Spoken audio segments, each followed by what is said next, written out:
다음은 오전 마지막 질의로 곽기택 의원님 질의해 주세요. 예, 안 들어왔네. 예, 법원 행정처장님께 예. 묻겠습니다. 오늘 그 국정감사 시작할 때 대법원장께서 인사 말씀을 통해서 신속한 재판을 굉장히 강조하셨습니다. 두 번이나 예. 언급하셨고요. 다 공감하고 계시죠? 공감합니다. 예. 그런데 그 법원 행정처장님께서 신속한 재판에 대한 강조를 하실 때마다 법관의 인력 부족 때문이다. 뭐 이러신 지금 좀 취지로 말씀하시는 것 같아요. 그런데 우리가 형사 사건의 평균 재판 기간 이런 거 계산을 할 때에 예. 어느 한 사건이 엄청나게 오랜 시간을 잡아먹었다. 이렇게 되면은 다른 사건을 아무리 빨리 해도 평균을 내면은 형사사건 처리 기간이 늘 수밖에 없는 것 아니겠습니까? 그렇습니다. 그래서 그런 사건들일수록 법원에서 집중 심리라든지 할 수 있는 제도적인 방법으로 신속한 재판을 해야 그 재판을 바라보는 국민들께서도 공정하다 생각할 것이고 법원에서 신속한 재판을 하려고 하는구나 하는 것에 대해서 평가를 하실 것 아니겠습니까? 예. 지금 민주당 이재명 대표 여러분 잘 아시다시피 4개의 재판, 7개의 죄명, 11개의 사건 이렇게 재판을 받고 있습니다. 송영길 전 민주당 대표를 비롯한 민주당 돈봉투 사건 관련자에 대해서 1심과 항소심 재판 진행 중이죠. 예. 또 조국혁신당 조국 대표에 대해서는 대법원 상고심 재판 진행 중입니다. 예. 황운하 의원에 대해서 공직선거법 위반 사건 지금 항소심 선고가 금년도 11월 21일 날 선고 예정입니다. 알고 계십니까? 예.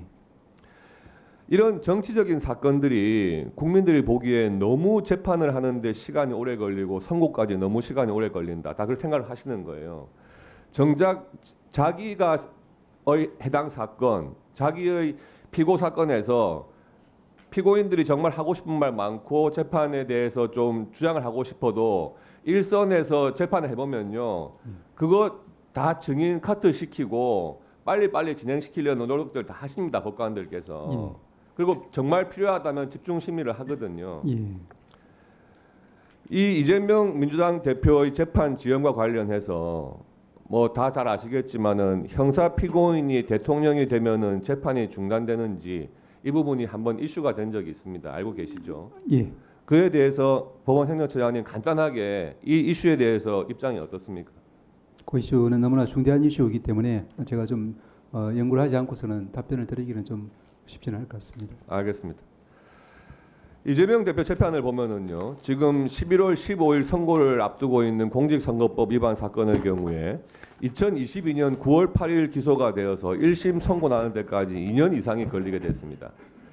또 금년 11월 25일 선고를 앞두고 있는 위전교사 사건의 경우에 2023년 10월 16일 기소돼서 1심 선고 나는 데까지 1년 이상 걸리게 됐습니다. 이 사건의 경우에는 위증죄로 함께 기소된 전 성남시장 수행 비서가 혐의 사실을 인정했고 사안도 복잡하지 않습니다. 그런데 1년 이상 지금 걸리게 됐습니다. 더군다나 대장동 위례신도시 성남FC 사건이 합쳐진 사건의 경우에는 2023년 3월 22일 날 처음 기소가 되고 지금 1년 6개월 정도가 지났는데 지난 9월에서야 겨우 위례신도시 관련 심리가 마무리되고 이제 겨우 대장동 사건 증인신문할 예정으로 알고 있습니다. 맞습니까? 예. 국민들 입장에서는 법원이 이런 사건에 대해서는 모든 주장을 다 받아들여주고 신청 증인 다 받아들여주고 해가지고 일부러 심리를 늦게 하고 있는 건 아닌가. 지금 170석 이상이 있는 거대 야당의 대표라는 이유만으로 이렇게 재판을 지연시켜야 되는가에 대해서 굉장한 의구심을 가지고 있습니다. 이런 사건들에 대해서 일주일에 한 번씩 계속해서 심리를 해가지고 빨리빨리 결론을 내려야 하는 게 정상적인 것 같은데 이런 사안들에 대해서 집중 심리를 하지 않은 이유가 무엇입니까? 예. 위원님 잘 아시겠지만 개별 재판에 대한 부분은 그 사건에서 재판을 담당하는 재판장과 재판부의 역할이기 때문에 저희들이 거기에 대해서 당부를 이야기하기는 적절치 않은 것 같습니다. 다만 말씀하신 것처럼 우리 대한민국에서 벌어지는 모든 재판이 신속, 공정, 충실하게 이루어져야 되고 법관들도 그에 대해서 최선의 노력을 다해야 된다라는 그런 다짐을 하고 있고 현재 거의 미치지 못하고 있다는 부분에 대해서는 많이 송구스럽게 생각하고 있습니다. 이런 사안들에 대해서 엄정하게 신속한 재판을 하지 않기 때문에 지난 6월 12일 날 이재명 대표가 또 대북 송금 사건으로 기소가 됐는데 다른 사건에다가 이 사건을 병합해달라. 시간 끌기죠. 그렇게 주장을 하고 있고 또 이 재판부에서 지금 심리가 시작되지도 않았는데 재배당해달라. 이런 주장들을 하면서 계속 시간 끌기로 나가는 거예요. 아무리 시간을 끌고 나가도 재판부에서 그걸 제지를 하지 않으니까 계속 이런 게 반복되는 거 아닙니까? 어떻습니까? 예, 병합 신청에 대해서는 이미 대법원 판단이 나온 것으로 알고 있습니다. 그리고 재배당 여부에 대해서는 해당 재판부에서 적절하게 법적인 판단을 할 것으로 믿습니다. 이렇게 재판이 지연되면은요, 국민들께서 과연 권력자에 대한 수사나 재판은 검사들도 눈치를 보나 판사들도 눈치를 보나 이런 말들이 나오는 겁니다. 이렇게 지연되고 있는 와중에 민주당에서는 뭐 법 왜곡죄 이런 거 해가지고 검사를 처벌하겠다 이런 법안을 내놓겠다고 하고 있고요.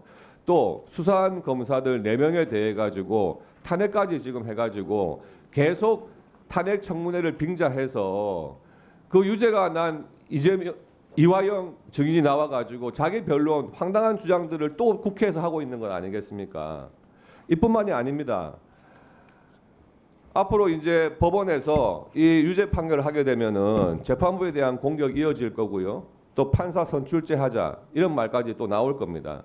지금 당장 재판부에 해당 재판부에 그 개딸들 극렬 지지층 거기서 탄원서를 복사를 해가지고 거기 서명 날인해가지고 계속 탄원서 재판부에다 접수하면서 압박하고 있는 건 아닙니까? 이런 거 알고 계시죠? 신문 보도를 봤습니다. 그러니까 이 신속한 재판을 하지 못한 이런 파장이 국회까지 계속해서 정쟁을 유발시키고요. 또 국민들이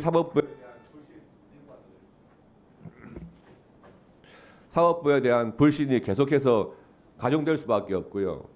그런데 이런 부분을 제쳐두고 판사가 부족하다느니 또는 뭐 7년, 10년 된 판사는 재판을 늦게 할 수밖에 없으니까 젊은 판사들로 하기 위해서 5년으로 줄여달라느니 이러신 그런 주장을 국회에서 하셔도 사실 이해하기 힘든 부분이 있는 겁니다.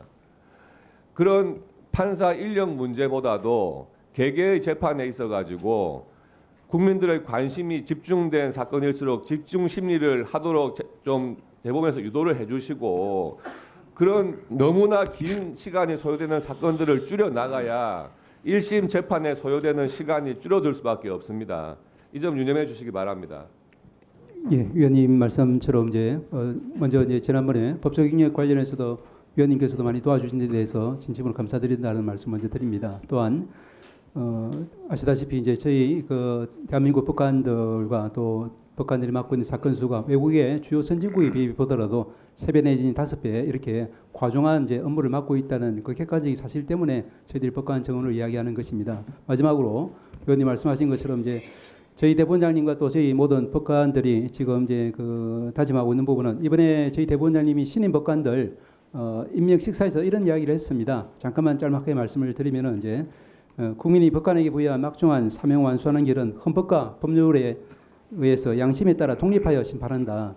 한 건 한 건마다 정성을 다해 신리 검토하고 권력이나 여론의 압력에 흔들리지 않고 칭찬이나 비방에 좌고우면하지 않고 공정하고 신속하게 분쟁을 해결해야 한다라는 말씀을 했습니다. 저희들도 같은 생각으로 모든 법관들이 재판에 임할 것이라고 믿습니다. 네, 곽기태 자, 그럼 지금부터 주목해 주세요. 구독자분들을 위해 이벤트를 준비했습니다. 뉴스만 잘 챙겨보셔도 돈을 벌 수 있다고 말씀드렸는데요. 저희 채널을 보시면 다양한 경제 이슈들을 보셨을 때 어떤 생각이 드십니까? 그냥 뉴스만 보고 끝내는지 아니면 이 뉴스를 어떻게 이용할 수 있는지 이 부분을 고민하고 계시는지를 저는 되물어보고 싶습니다. 제가 지난해부터 여러분들께 뭐라고 말씀드렸습니까? 정치권, 글로벌 이슈 맞물려서 폭등하는 이슈를 관심 가지셔야 된다. 투자, 생각을 해보셔야 된다. 이렇게 말씀드렸습니다. 이런 썸네일 뉴스를 많이 보셨을 텐데요. 뉴스를 보셨을 때 부자들은 어떻게 생각한다고 했는지 기억나세요? 이슈를 투자 수단으로 어떻게 이용할 건지, 어떤 주식이 좋을지, 어디에 투자해야 돈이 자연스럽게 몰리는지 생각해야 된다고 말씀드렸죠. 그 이유가 뭐냐면 부자들이 이슈를 봤을 때는 이슈가 곧 돈으로 이어지고 그 이슈가 나에게 돈을 벌어준다는 경험적 확신이 있기 때문에 부자들은 항상 국내, 국외 이슈를 관심 있게 챙겨본다고 말씀드렸습니다. 이번에도 마찬가지입니다. 제가 지난번에 시청자분들과 함께하는 주식으로 수익 내기 이벤트를 진행했었는데요. 당연히 100% 무료로 진행을 했고 여기 보시면 아시겠지만 제가 지난번에도 저한테 구독이라는 문자를 보내주신 모든 시청자분들께 이렇게 자신 있게 추천드렸습니다. 이번에도 2,000분 이상 알아가셨는데 한 달 동안 어떻게 됐을까요? 네, 말씀드린 대로 특정 시기 폭발적으로 오르면서 2배 가까이 큰 수익이 나와줬습니다. 구독자분들도 보고 계실 텐데 다시 한번 축하드립니다. 이번에도 마찬가지입니다. 가장 큰 이슈가 될 국내, 국외 이슈, 특히나 글로벌 이슈이기 때문에 우리가 어떻게 생각해야 할지, 돈이 벌릴지 생각해야 됩니다. 제가 이번에 뭘 보내드린다고요? 지난번과 같은 방식으로 구독이라고 문자를 보내주시면 앞으로 대장주 역할을 할 급등 종목을 시청자분들에게 종목명과 사고 파는 시점을 모두 알려드리겠습니다. 그래서 여러분이 주식으로 돈 버는 방식을 연습해 보시라는 겁니다. 저희 채널을 구독해 주시는 분은 문자로 구독이라고 보내주시면 무료 추천 종목과 종목 분석 리포트를 공유받으며 우량주, 급등주 종목을 매도, 매수 시점을 정확히 잡아드리겠습니다. 시간은 심야 시간도 가능하며 언제든 문자로 남겨주시기 바랍니다. 종목은 10명의 전문가가 합의한 단 하나의 최종 종목이 나갑니다. 처음 받아보시는 분은 발송드린 종목을 바로 매수하시기보단 어떤 종목인지, 종목의 수익률은 어떤지 일주일 지켜보시고 매수하시기 바랍니다. 이 모든 이벤트는 무료이며 문자 한 번에 작은 변화가 기회로 변해 큰 수익으로 이어질 수 있는 놀라운 과정을 저희가 함께 하겠습니다. 그래서 지금 이 영상을 보시는 시청자분들 중에 나도 이번 종목이 좀 궁금하다 하시는 분들은요. 누구나 상관없이 그리고 어느 시간대나 상관없이 부담 없이 010-2560-9514번으로 구독이라는 문자 보내주시면 제가 이번에도 똑같이 무료 추천 급등주 문자를 보내드리겠습니다. 이해되시겠죠? 제 번호 010-2560-9514로 구독이라는 문자 보내주시면 여러분들이 직접 이슈를 통해서 돈 버는 연습을 해보실 수 있는 것이고 제가 돈을 받는 것도 아니고 투자를 대신해 드리는 것도 아니기 때문에 부담 없이 신청해 주시면 되는 겁니다. 그리고 수익이 나면 저는 다른 것은 바라지 않습니다. 제 채널에 구독, 좋아요 한번 눌러주세요. 감사합니다.